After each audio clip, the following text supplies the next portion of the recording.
Je vous invite aujourd'hui à visiter avec moi l'oppidum de Mérin qui se situe au Canet des Morts dans le Var.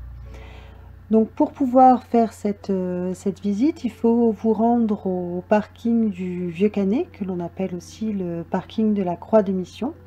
Vous laissez votre voiture à cet endroit-là et ensuite il vous suffit de suivre le sentier de randonnée qui a été balisé par la communauté de communes Cœur du Var et qui s'appelle donc le sentier de l'oppidum.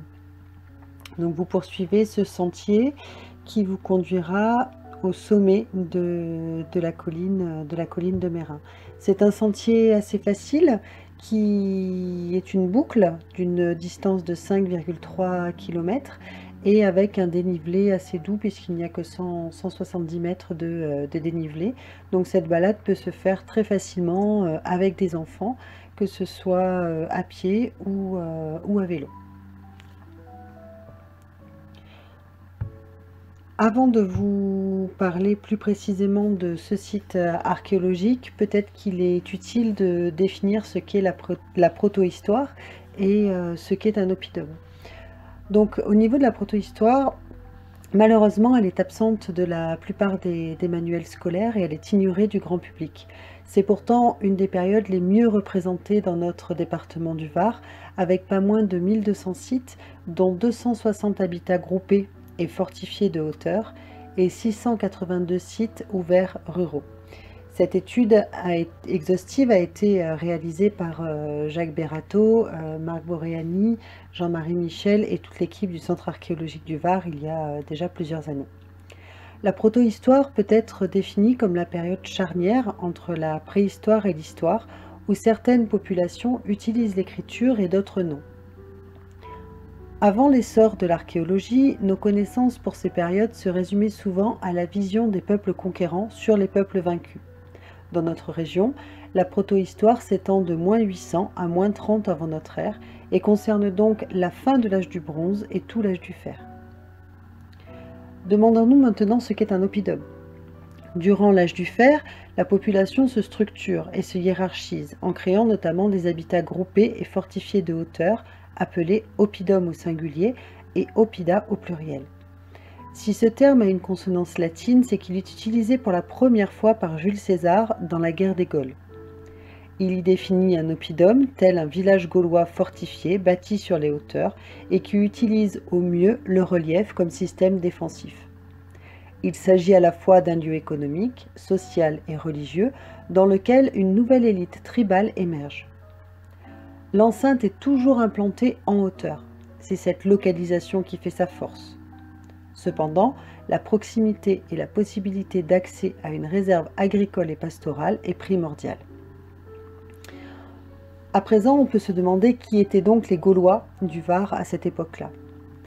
Les auteurs antiques placent le Var dans la Celtique transalpine, et ses habitants sont donc les Celtes, ou plus précisément les Celto-Ligures.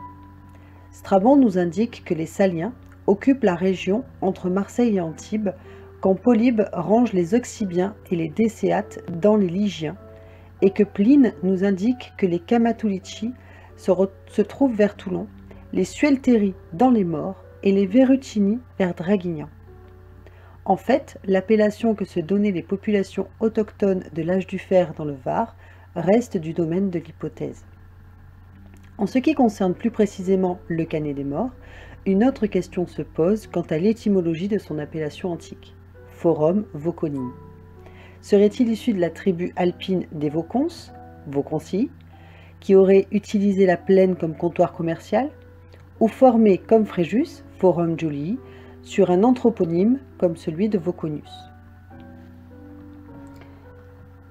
Vous voyez donc qu'à l'heure actuelle, beaucoup de questions restent en suspens concernant cette période, même si de nombreux sites la composent.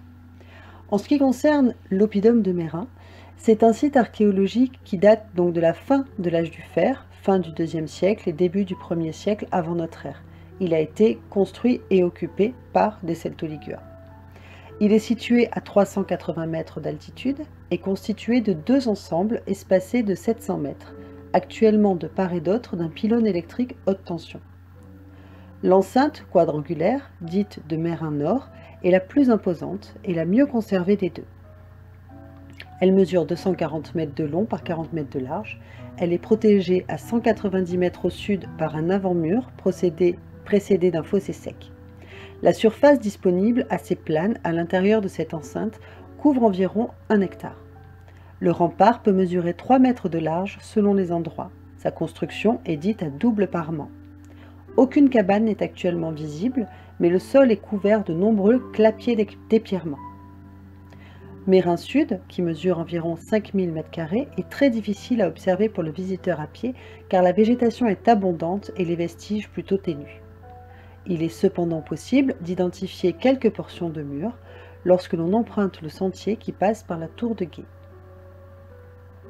Si le site a été mentionné pour la première fois en 1907 par L.C. Dauphin et dessiné dès 1923 par A.L. Laflotte, nous ne disposons aujourd'hui que de très peu d'informations. 2 campagnes de prospection ont été réalisées sur le site par Marc Boréani dans le cadre de la carte archéologique de la Gaule en 1999 et par Jacques Berrateau à l'occasion de son programme collectif de recherche en 2007. Une campagne de relevé graphique a également été menée en 2002 par Frédéric Martos du service départemental d'archéologie en partenariat avec la Fédération des œuvres laïques du Var.